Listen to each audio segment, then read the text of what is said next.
అందరికీ నమస్కారం.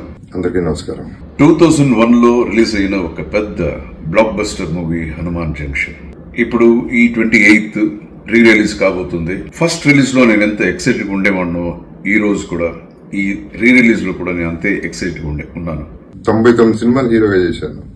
దాంట్లో I would say one of the first 7 films లో హనుమాన్ జంక్షన్ ఒకటి. Comedy will be the highlight of the picture. Action ఉంటుంది, ఫ్రెండ్షిప్ వాల్యూస్ ఉంటుంది, లవ్ ఉంటుంది, ఎమోషన్స్ ఉంటుంది. ఇవన్నీ కలిసి ఒక సినిమాలో ఉండటం అనేది చాలా రేర్. మీ అందరికీ తెలుసు దాంట్లో కామెడీ, ఆవు సీన్ గానీ, మా కామెడీ గానీ, నా పిచ్చితనం గానీ, ఎర్రితనం గానీ, వాట్ ఎవర్ అవన్నీ నవ్వుతూ సినిమా చేశాం. నవ్వుతూ జనాలు చేశారు.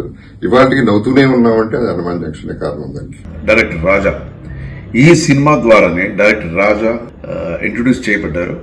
రాజా చాలా టాలెంటెడ్, వెరీ ఇంటెలిజెంట్ పర్సన్.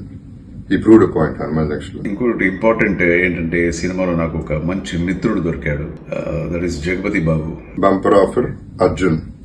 దాంట్లో మేమిద్దరం friends, life long friends. Plus ఈ చిత్రంలో వేణు గారు, స్నేహ గారు, లయ గారు, విజయలక్ష్మి గారు, బ్రహ్మానందం గారు, జయప్రకాష్ రెడ్డి గారు. ఇప్పుడు మళ్ళీ June 28th రిలీజ్ అవుతాను. Another big day for me, another celebration day for me. మీరందరూ కూడా సినిమా చూస్తారని గ్యారంటీగా నమ్మకం ఉంది నాకు. ఈ జనరేషన్ వాళ్ళు ఈ సినిమా చూడకపోయింటే దయచేసి ఈ సినిమా చూడండి, that to in the theatres.